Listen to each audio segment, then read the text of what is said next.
Maria Chaleos from the KSL Greenhouse. You can hear us Saturday mornings 8 to 11 or on the KSL News Radio app. We're on podcast. You can hear us anytime at the KSL News Radio app. Today, we just have this special opportunity to talk about bonsai and the Bonsai of Utah Club. And with me today, Aaron Penrod, who's the president, and Hi. Steve Turner, the vice president. And we want to talk about bonsai for those of you who may not be into bonsai and you're thinking about it. So, Aaron, start out. Talk about what we have here and how somebody would go about selecting a tree to start pruning. All right, this is a crabapple. This was regular nursery stock, and if you can kind of see right here, there was an initial cut made on a trunk that was fairly straight, and then this was just a branch that had budded from that cut, and then that was used to take over what they call the new leader. And then another cut and so on, and then you have your shape all of a sudden. And going to the nursery is about the best place to go to select a tree for bonsai. It's the easiest. They're hardy to our zones here. You're going to have less problems than if you use like an indoor tree, tropical species, I guess. So, Steve, what do you look for? What's the perfect tree for this piece of art? Anything that looks gnarly and old. Right. Pretty much, this is a good example here. This is a Siberian elm that was grown in the ground at one of the club members' homes. He has a small field where he grows these, but you can tell, looking at the texture on these trees, this is what we look for. We want it to look like it's just weathered through the ages.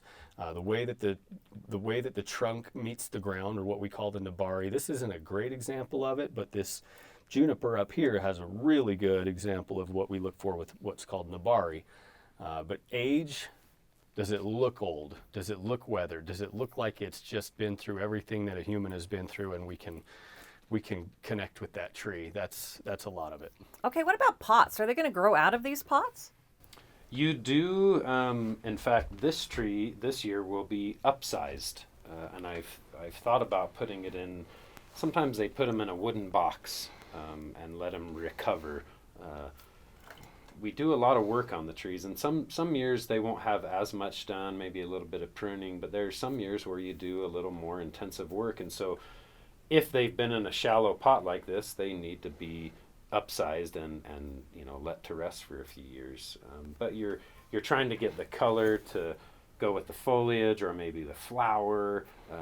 Usually with conifers, they tend to use unglazed pots, but there's still different colors of clay, gray, kind of a yellowish color, dark reds, brick reds. The deciduous are usually blue, cream. They have all sorts of really interesting glazes that they mix together to get these really neat colors. But they need to be a little more subdued. So we don't want to take away from the tree visually. The pot just needs to act as part of the frame to hold the tree, so it's not too distracting. Soil is key. Obviously, this is not regular potting soil. So what do you put in these pots?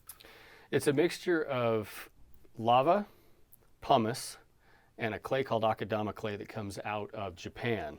A lot of people think that you need to have biological components or what would you call it, natural components, organics that are part of the soil mixture. We don't want any of that. We want to be able to introduce that as the tree needs it. So people look at these and they say, your pot's full of gravel. Well, essentially it is. It's full of gravel, but it's very selected, very tried and tested components that go in there. Free draining. Free draining, yeah.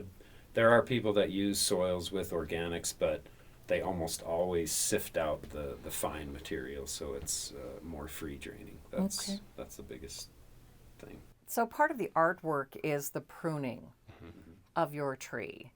Talk about how you prune the tree. What do you think about it? Absolutely has a structure. Sure. I'll just show right here. So this tree this year, it's about as big as I want the canopy to be. If it gets much bigger, it's not going to look in scale. So if I put my hand under here, you can kind of see it a little bit better. So if I want to shorten this tree and I want my profile to be right around in here, I might cut back and let this be the new leader and wire this into place. And when I cut here, I'm pushing this energy back in here, and I'll get more back budding. And then those branches I'll shape.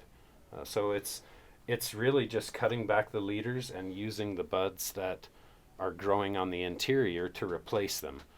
And you take off the ones, usually growth that's growing straight down or straight up. It's either wired or taken off.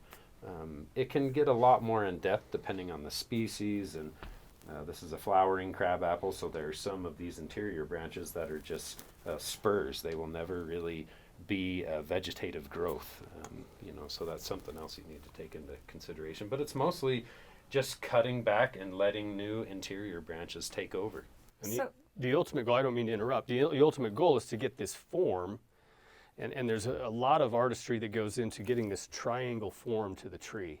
And the techniques that Aaron was just talking about have to do with how to reduce the tree, but still keep that full branching and create what we call cloud layers that allow for the tree to form like what would look like an old tree out in the natural environment, but in a smaller form. And it has to do with the negative space between the branching. We want to imagine a bird could fly right in there and land on the branch, but that's all part of the art form. And some trees have it, some don't, some are developing. It just takes time. So what are we doing here with this kind of wiring? So this is a guy wire that's tied to the wires that are actually holding the tree into the pot. And the purpose for these is to take a limb that would normally be angled at a position more vertical, or a young limb, and bring it down. And by bringing it down, we create a visual age to the tree. Over time, what will happen is as the tree pushes the lignins out through this branch, those lignins will harden and retain that form, and I can take this wire off. Same thing goes for the wiring that's on these fine branches. They're used to do what Aaron was talking about. You trim them back and then you bend the wire. He was talking about removing a piece over here and creating a new lead branch out. We bend that wire into place to move the branch as the new lead, and then as it hardens into place, we can take that wire off. Now these trees are dormant on purpose. Like we want to see these trees now because that's when you're going to prune them, correct? Yeah. Yes. A lot of the work will come now. There are a lot of things that we will wait and do in the maybe midsummer, but a lot of tasks. This is a really busy time for bonsai right now. Training, pruning, wiring, repotting, and a lot of that work is species dependent. A lot of maples, for example, a Japanese maple, if you go in and you cut a thick branch like this, their sap flow is really heavy right now, and they'll bleed all over, and you can do more damage than good pruning right now. So we'll wait till the tree has grown a little bit, and maybe late May, early June-ish, you can go in and cut them without the fear of the tree bleeding too heavily. Right. You can choose so many different kinds of trees. Mm-hmm. How do people decide what kind of tree that they want? Everybody wants trees that are traditionally used in Japan, but it's becoming more common in America to use native species and trees that are hardy to your area. Like here in Utah, you wouldn't want to use a crepe myrtle, but back east, those are really, really popular because they do well there. But here in Utah, we need hardy species. And there's still thousands of trees that we can choose from. Are these meant to be indoor? No, Indoors? So that's a huge misconception, and a lot of trees sold as bonsai in the nurseries are tropical trees, and they can go outside during the summer, but they can't handle our winter cold. But all of the trees that I have are all outdoor trees. They're displayed around my garden on stands, and in the winter you can put them in a garage. In a shed. A greenhouse works, but a greenhouse can warm up too much in the spring. I just took this out of the garage yesterday and put it it's outside. already leafing up. The buds started to burst, and I looked at the temperature, the overnight lows that were going to be happening. They were all above freezing, and I said, it's time. Time to go out. They call it the dance right now. Yeah, that's true. There'll be some nights where it freezes, and we'll take them all back in and then bring them back out and take them in. We really are stewards over them. It's really... So what special environment do people need to think about if they want to put these in their yards? What kind of special things are they need to do for watering or shading or that type of thing? The watering is you water the tree when it needs it. This is if you look under there, you can kind of see how it's a darker color. So it's okay for now, but if it was this lighter color, you know, a half inch or so, then it's time to water. And it could use some water right now. This is wet. You can see how wet that is. It's as needed. Is that what you're telling me? Yes, as needed. Because some trees are in pots this big and some trees are in pots Large this big. pots. And the large pots retain water better. Everybody's like, well, is it once a week? You know, do I say every Sunday I water? And the answer is no. Know your tree. You water when the tree needs it. Yeah. So then it's hard to set up a sprinkler system That's right. around right? Some people, when they go out of town, will have drip lines, you know, with a little ring around the tree attached to it, but that's only for when they're going out of town. I would not rely on that as my full-time watering. Other things in your yard is afternoon shade. My trees exist entirely on the north-facing side of my house. I have a structure built there that I set them all out on. They get plenty of reflective light off of my neighbor's white vinyl fence, and they do fine there. So not too much sun. Well, mine depends on the species. Yeah, the junipers and pines, they need quite a bit of sun, so they're getting as much morning sun as I can give them. But in the afternoon, they're shaded. Otherwise, they'll get burned. These pots, the dark color of that pot, if it's in the sun for too long, the soil temperature can get well over 100 degrees. So sometimes in the summer, if the pot is exposed, we'll put something over the top, maybe a piece of shade cloth. Even a wet rag or something would work. Or I've seen people put wood in front of it so the sun doesn't shine directly on the pot. Okay, well, both of you, I want to know why you do this. Obviously, these trees take a lot of care. Steve, maybe why do you do this? Other than they're beautiful and artistic and art form. that's a major reward for me. I suffer from anxiety. So yeah, why go on the radio and talk about this stuff? But for me, it's therapeutic. I get to come home from a busy day working, a busy day with whatever may be bombarding my brain and causing me to overrun my mind with things I don't need to, and I can go out into my bonsai garden and sit and work with one tree. And it takes all of that mental clutter and it dissipates. And I start looking at fine details of my tree and thinking, okay, 6 weeks from now, what do I need to do? Right now, what do I need to do?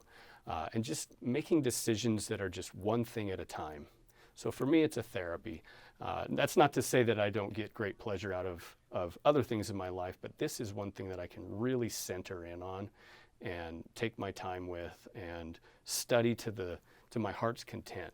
You know, I don't know a quarter of what I should know, but I am getting results, and for me that drives the progress. All right, Aaron, how about you? I'm gonna second the therapy, but I also like to create.